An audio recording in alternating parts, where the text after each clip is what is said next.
Why you want to put the volume down? A'udhu billahi minash shaitanir rajim. Bismillahir rahmanir rahim. Assalamu alaikum wa rahmatullahi wa barakatuh, mes très chers frères dans l'islam. Je remercie Allah subhanahu wa ta'ala, le créateur de toutes les créatures. Je remercie Allah subhanahu wa ta'ala une fois encore de nous avoir donné la chance et l'occasion de se revoir cet après-midi. Je remercie Allah subhanahu wa ta'ala, le créateur qui donne et lui-même n'a pas besoin de tout ce qu'il donne. Je remercie Allah subhanahu wa ta'ala pour tout ce qu'il a fait pour le monde. Il est le seul créateur. Quand il est fâché contre toi, il te donne encore, il te bénit. Alors que les êtres humains aujourd'hui sont très méchants. Quand ils sont fâchés contre toi, ils ne te donnent pas. Mais c'est le contraire avec le créateur de toutes les créatures. Il donne même s'il est fâché contre toi. Car sa grâce et sa miséricorde est vraiment énorme. Je remercie Allah subhanahu wa ta'ala de nous avoir donné cette très chère religion qui est l'islam, afin d'en bénéficier pour avoir l'au-delà. Et je vous salue tous, chacun par son nom et son prénom. Et je demande à Allah subhanahu wa ta'ala qui fait descendre sa grâce, le salut et la paix sur notre bien-aimé, le prophète Mohammed sallallahu alayhi wa sallam, et sa noble famille, et ses nobles compagnons, et les bons croyants, et les musulmans jusqu'à la fin du monde. Amin ya Rabbil Alamin. Je vous salue tous une fois encore avec une très belle salutation de l'islam.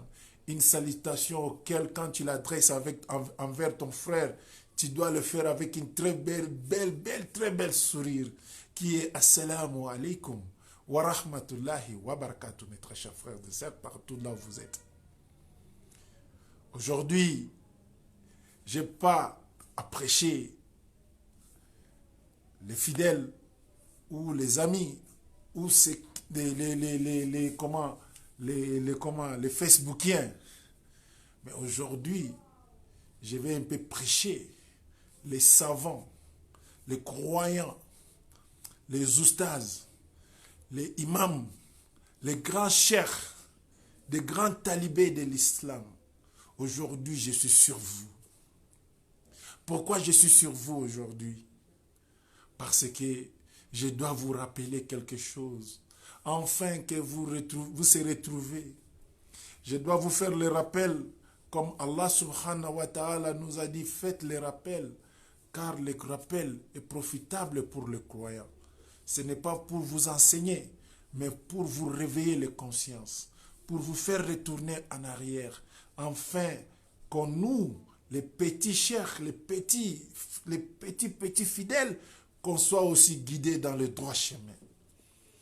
Mes très chers frères, aujourd'hui, je vais partager avec vous l'histoire de la jalousie de Omar ibn Khattab radiyallahu ta'ala anhu.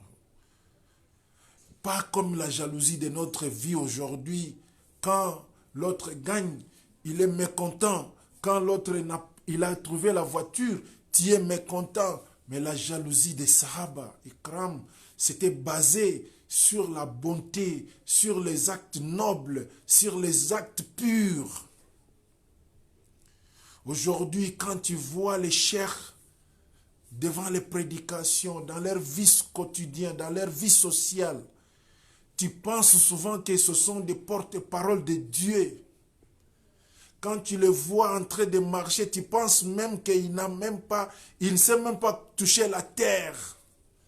Quand tu les vois en train de vivre, tu penses même pas qu'un jour ils vont rentrer sous la terre. Il y a même de ces cheikhs-là, souvent quand il est en train de marcher, donc on doit même, c'est comme s'il veut même qu'on met les gens, il faut marcher sur les êtres humains, que de piétiner la terre rouge.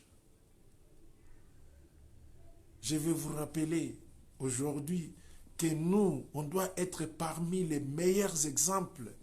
Quel que soit, on n'est pas le plus saint, on n'est pas le plus pur. On est faillible, oui, je n'en disconviens pas. Mais on doit adopter la vie de ces grands Sahaba qui ont vécu avant nous.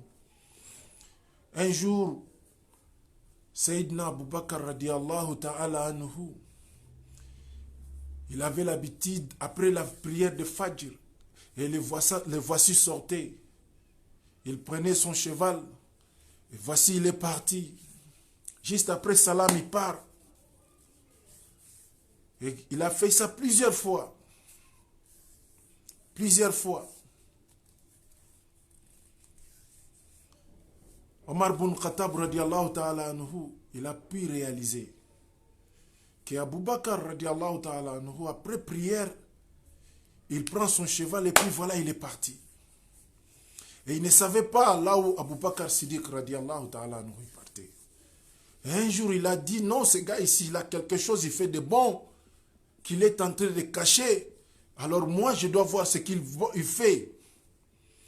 Et quand Abu Bakr Siddiq est sorti, Omar ibn Khattab lui a suivi aussi. De loin, il a aperçu, Abu Bakr est arrivé quelque part, il a attaché son cheval dehors, et voici, il est rentré dans une petite paillote là. Et il a duré là-bas. D'un coup, après quelques minutes, il y a des enfants qui sont sortis. Après, il a vu, il est sorti. Il est parti faire sortir les animaux pour les amener en brousse.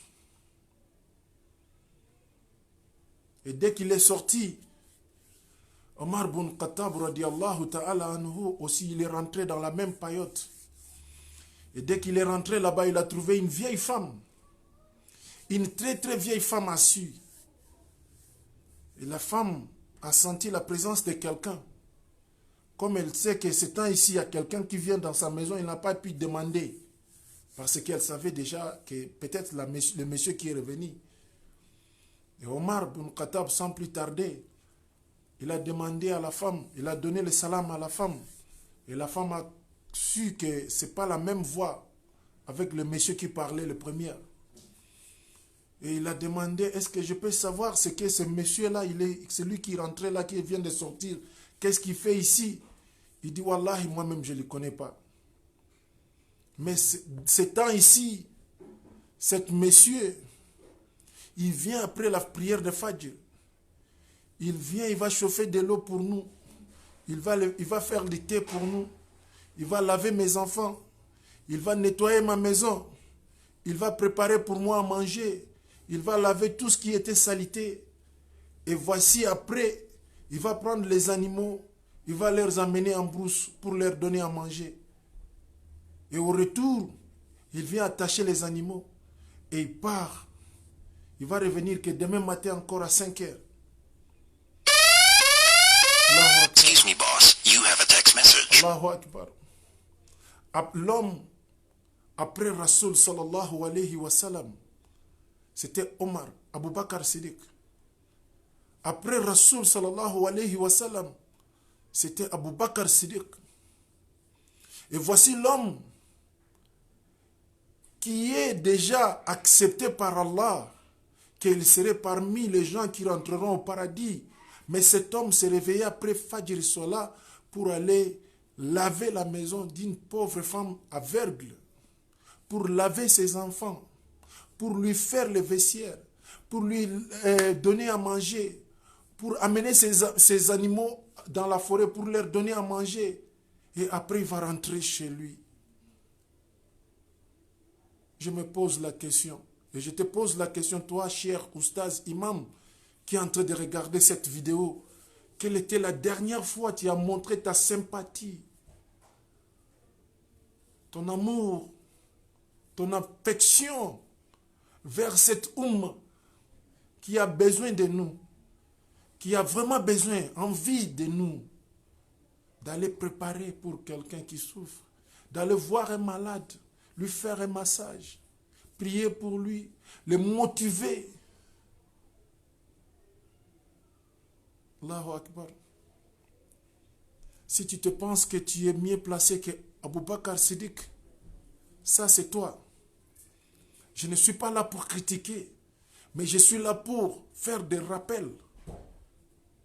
J'ai parlé sur ça, j'ai parlé sur tous les sujets.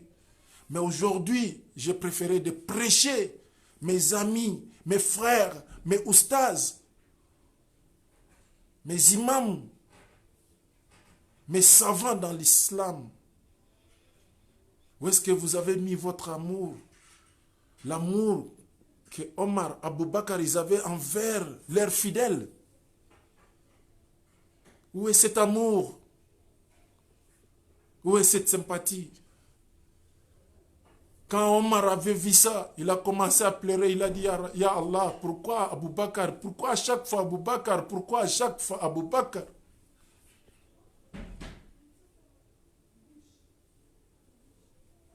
Abou Bakr m'a frappé quand Rasoul sallallahu alayhi wa sallam nous a demandé de cotiser pour acheter quelque chose. Moi, je suis venu avec la moitié de ma richesse. Et j'ai laissé la moitié pour ma famille. Je pensais que j'étais le meilleur. Quand Rasoul m'a demandé, Ya Omar, qu'est-ce que tu as laissé avec ta famille quand tu amènes tout ça? J'ai dit, je les ai laissés la moitié. Mais Abou Bakr, quand il est venu, il a tout amené, il n'a rien laissé à la maison. Quand Rasoul sallallahu alayhi wa sallam a demandé à Abou Bakr Siddiq, Ya Abou Bakr, qu'est-ce que tu as laissé auprès de ta famille? Abou Bakr Siddiq, il a dit, j'ai laissé Allah et Rasoul. Allahu Akbar. Ya Allah, il m'a frappé encore là-bas, il m'a gagné. Ya Allah, donne-moi aussi la chance de gagner Abou Bakr, de faire de bonnes actions plus qu'Abou Bakr. Allah, donne-moi aussi la chance de battre Abou Bakr dans les bonnes actions aussi. Et Allah lui a donné aussi la chance. Dans son temps, quand il était le calife, après la mort d'Abou Bakr, c'est-à-dire que radiallahu ta'ala anhu, il y avait des musulmans, des croyants qui étaient partis pour le patrouille de la reconnaissance. Alors, parmi les gens qui étaient partis dans le djihad, dans les patrouilles, il y avait une femme qui avait aussi, il y a un mari qui était parti, qui a laissé ses enfants sans manger, sans boire, rien du tout. Et Omar, quand il faisait le patrouille la nuit dans la ville, il a entendu une vieille femme en train de pleurer. Je souffre tout comme ça à cause de Omar. Je souffre à cause de Omar. Je souffre à cause de Omar. Omar ibn Khattab, il a pris mon mari, il l'a envoyé en guerre. Et me voici souffrir avec mes enfants. Je dois mentir sur mes enfants de mettre des cailloux dans les marmites, afin qu'ils puissent croire que je suis en train de faire la nourriture pour eux. Je n'ai même pas quoi manger aujourd'hui à cause de Omar. Si je vois Omar, je vais lui parler de ça. Et Omar, il avait le cœur brisé. Il avait mal. Il est retourné au trésor de l'islam. Il a pris la nourriture. Il a pris la nourriture.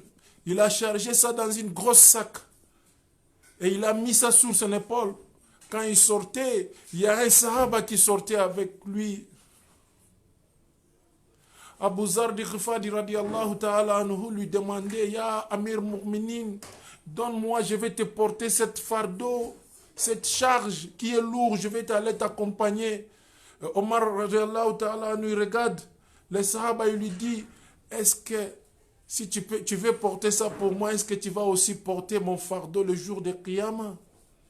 Devant Allah, c'est toi qui vas porter mon fardeau auprès d'Allah. Le Sahaba lui dit non. Il dit alors pourquoi tu veux porter ma bonté? Pourquoi tu veux porter ma bénédiction? Que moi je reste sans bénédiction. Il lui a dit, je n'ai pas besoin de ton accompagnement. Reste ici, je vais aller seul. Quand la femme pleurait, elle n'a pas appelé ton nom. Quand la femme est en train de se plaindre, elle ne se plaint pas sur ton nom, mais elle se plaint sur le nom de Omar ibn Khattab radiyallahu ta'ala anhu. Laisse-moi aller terminer ce que j'ai commencé. Amour Mourminine, quand il est arrivé là-bas, il a trouvé le feu était éteint, la femme est couchée. Elle a commencé à souffler le feu. Tellement qu'elle avait la barbe peut-être plus grande que moi. Imaginez quelqu'un qui a beaucoup de barbe comme ça, il souffle le feu. Et toute la poussière du feu et de fumée couvrait sa tête, son visage. juste pour allumer le feu. Allahu Akbar. Allahu Akbar.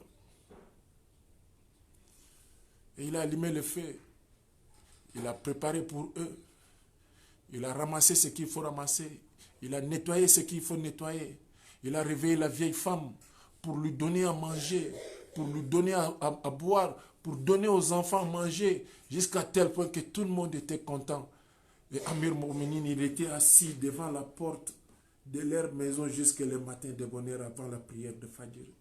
Et la femme s'est réveillée, elle a vu quelqu'un assis devant leur maison. Elle s'est demandé, qui est cet monsieur?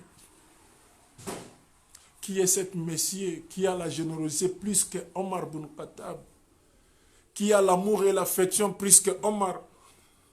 Alors que c'est Omar qui a envoyé mon mari dans la guerre, et voici un autre monsieur qui vient se sacrifier, me montrer l'amour, alors que ce qu'il doit me montrer ici, c'est Omar qui doit être là, alors qu'il ne savait pas que c'était Omar ibn Khattab, radiyallahu ta'ala anhu. Imam, cheikh, oustaz, quelle était la dernière fois tu étais parti dans la maison d'un pauvre, partager avec lui sa nourriture pourrie, qui n'a même pas de goût? Quelle était la dernière fois que tu étais chez un pauvre, de lui amener le sac de riz, assis avec lui, partager avec lui les causeries? Quelle était la dernière fois? Tu étais dans une communauté, pendant 3 jours, dormir par terre avec eux. Alors que c'est nous qui sommes les exemplaires de cette brebis aujourd'hui. C'est dans notre responsabilité de montrer l'amour et l'affection de la sincérité de l'islam. Allahu Akbar. Et par contre, aujourd'hui, c'est les imams, les oustas, les grands cheikhs, les grands oustas, c'est eux qui roulent aujourd'hui avec les 4x4 bien climatisés. S'il n'y a pas climatiseur là-dedans, il ne va pas marcher dedans. Mon frère, ma soeur, je te conseille aujourd'hui, je te dis, il faut aussi acheter un 4x4 avec climatiseur qu'on doit t'enterrer avec ça, parce que quand il sera enterré, il n'y aura pas les 4x4, il n'y aura pas les climatiseurs, il n'y aura pas les luxe là-dedans. On serait tous de même façon, de même chose. Et tu vas raconter à ton Dieu tout ce que tu as fait dans cette dunya. Mes très chers frères et sœurs, je conseille à nos oustas, à nos ulamas, à nos cheikhs, à nos imams, à nos savants, de revenir vers cette oumma, de tendre la main vers cette oumma qui a besoin de leur affection, leur oumma qui a besoin de leur savoir. Aujourd'hui, quand tu vois un cheikh, tu t'approches d'un cheikh, les gardes de corps commencent à te pousser, c'est comme si tu es venu manger le cheikh. Il peut même te pousser jusqu'à tomber juste parce que tu voulais t'approcher de imam ou de cheikh. Alors que Rasoul sallallahu alayhi wa sallam, il était dans les sahaba. Tu ne saurais même pas que ça c'est Mohammed. Tu penserais que c'est Abu Talib, ou bien Abu Sufyan, ou bien Abu Zard, ou bien Abu Bakr, c'est lui qui est Mohammed. Allahu Akbar. Où est-ce qu'on a mis l'amour de l'islam? Où est-ce qu'on a mis la fraternité de l'islam? Où est-ce qu'on a mis la simplicité de l'islam? Où est-ce qu'on a mis l'union de l'islam? Où est-ce qu'on a mis le pitié de l'islam? Aujourd'hui, je ne suis pas là pour prêcher les musulmans. Je ne suis pas là pour prêcher les croyants. Je ne suis pas là pour prêcher les fidèles. Mais je suis là pour prêcher, réveiller les consciences de nos imams, nos cheikhs, nos oustas, nos savants, nos pères spirituels. Il ne faut pas penser que tu es le meilleur plus que tous ces gens-là. Juste parce que tu connais la parole de Dieu, à cause de la parole de Dieu, tu as obtenu 1 des 3, tu penses que tu es meilleur que les autres. Mon frère, quand tu es en train de manger une belle nourriture, là, il faut penser aux pauvres. Ton voisin, est-ce qu'il a mangé la même chose? Wallahi billahi, dans ma langue lingala, chez mes parents congolais, on dit toujours Koyeba nezali ngambu. Koyeba nezali ngambu. De se faire connaître, c'est un charge, c'est un problème. On pense aujourd'hui, c'est facile, c'est sorti dans les réseaux sociaux, on vous prêche. Mais on est dans les sérieux problèmes. Quand on mange quelque chose de bon, on doit donner aussi aux voisins. Parce que peut-être ils n'ont pas mangé. Quand tu bois quelque chose de bon, il faut donner aussi aux voisins. Imaginez que tu ne fais pas ça le jour de Qiyamah. C'est toi qui seras mis devant la justice, devant Allah subhanahu wa ta'ala, pour examiner tous tes bienfaits et le travail que tu as fait dans cette communauté et dans cette terre, dans l'humanité, et combien tu vas souffrir pour répondre à toutes ces questions devant ton Créateur Allah. Il y a même de ces croyants-là aujourd'hui, des imams et des frères musulmans, quand ils sont dans des problèmes, tu viens les accompagner, mais dès qu'ils sont sortis dans les problèmes, ils te montrent les dos comme ils sont. Ils ne t'ont jamais connu. Il y a des croyants là, quand ils sont dans les problèmes, tu viens les aider. Quand ils sortent dans les problèmes, c'est comme si tu n'es jamais connu. Il y a de ces fidèles là, même quand tu rentres dans les problèmes, tu viens les aider. S'ils tournent les dos, c'est comme si tu ne t'ont jamais connu.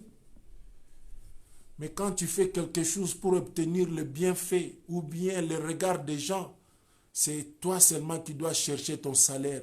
Mais quand tu le fais pour l'amour d'Allah, attends le visage d'Allah. C'est Allah seulement qui va te payer. Ne découragez pas parce que tu as aidé beaucoup, les gens ne répondent pas, les gens ne donnent pas au retour ce qu'il fallait donner, te dire merci, de revenir vers toi. Non, tu n'as pas besoin de tout ça. Tu as juste besoin de faire ce que tu fais pour l'amour d'Allah, et laisse l'amour d'Allah soit avec toi, et laisse l'amour d'Allah t'accompagne dans ta lutte, et laisse l'amour d'Allah te paye le jour du jugement. Allahu Akbar.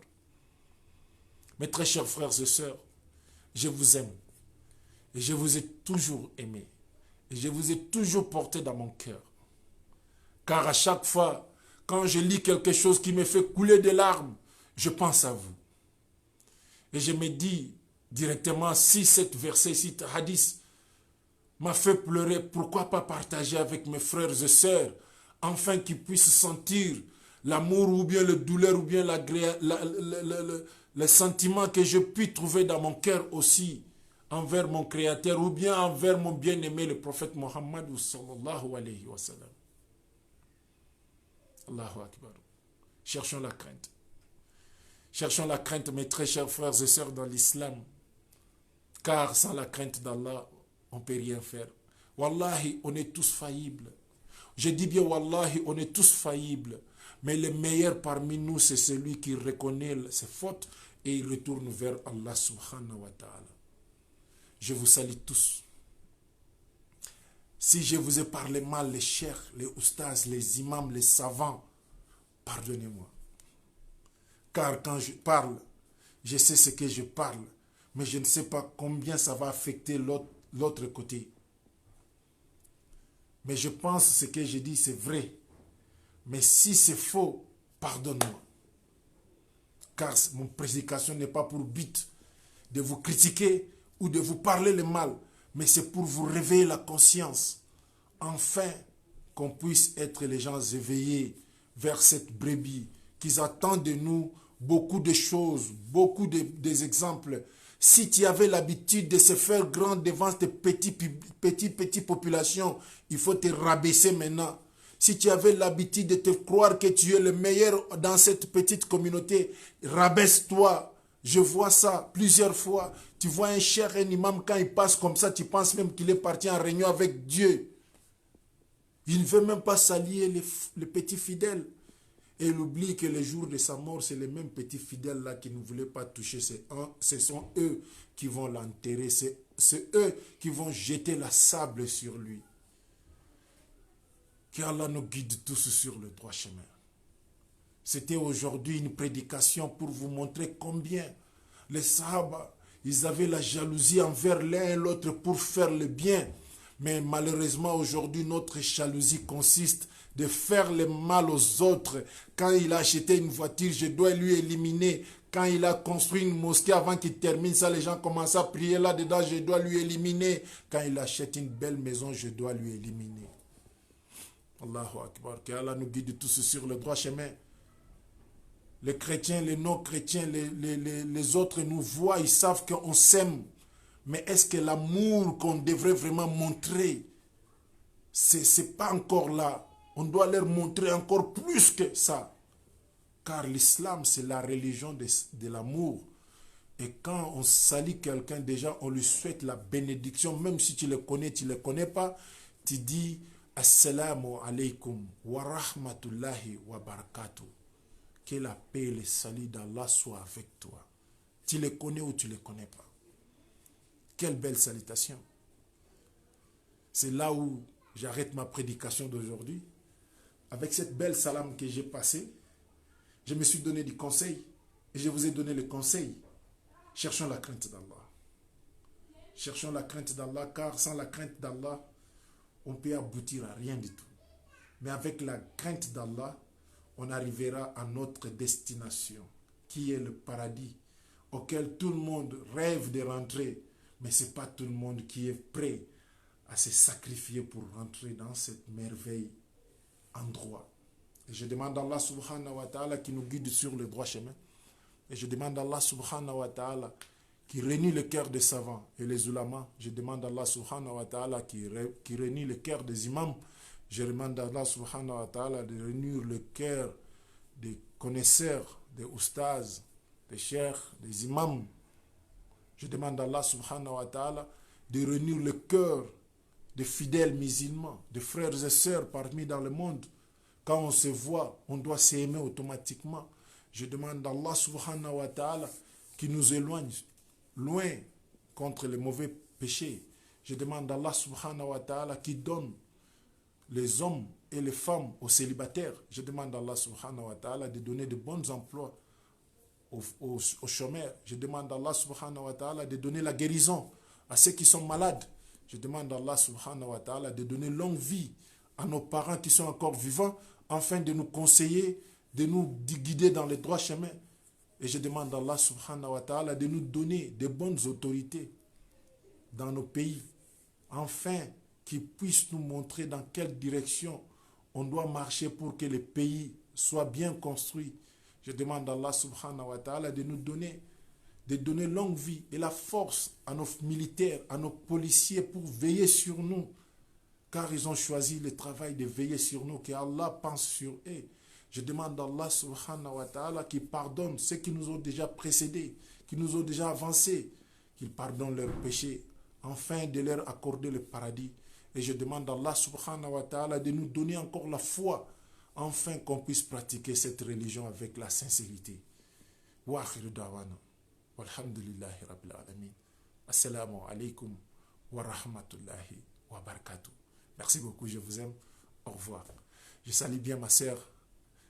Je salue bien ma sœur qui m'a fait rire tout à l'heure, que quand elle a décidé de porter le foulard, les gens l'appelaient Ibadou. Je l'ai dit en direct que quand on t'appelle Ibadou, c'est une bonne signe. Mais malheureusement, je ne vais pas mentionner ton nom. Je ne vais pas mentionner ton nom, pas du tout. Mais tu sais, tu connais, entre moi et toi, on connaît la vérité, je parle de toi. Quand les gens t'appellent Ibadou, sois fier. Car quand tu étais encore de l'autre côté, on t'appelait un autre nom. Mais aujourd'hui, on t'appelle Ibadou, sois fier de ça. Car la signification du mot Ibadou, c'est quelqu'un, une croyante. Et pourquoi pas tu n'es pas fier qu'on t'appelle une croyante? Toi, tu penses qu'il te décourage alors qu'il te donne une bonne réputation et un bon nom qui correspond à ta descendance. Seydi Tal, je t'aime beaucoup. Merci beaucoup. Au revoir. Salam alaikum. Salut mes neveux, mes cousins, mes cousines, partout là où ils sont. Je vous aime tous. Je vous ai toujours porté au cœur. Inch'Allah, demain, à 16h, je serai à la mosquée et puis je vais prêcher à partir de la mosquée demain, Inch'Allah. Merci beaucoup. Partagez la vidéo. Bye.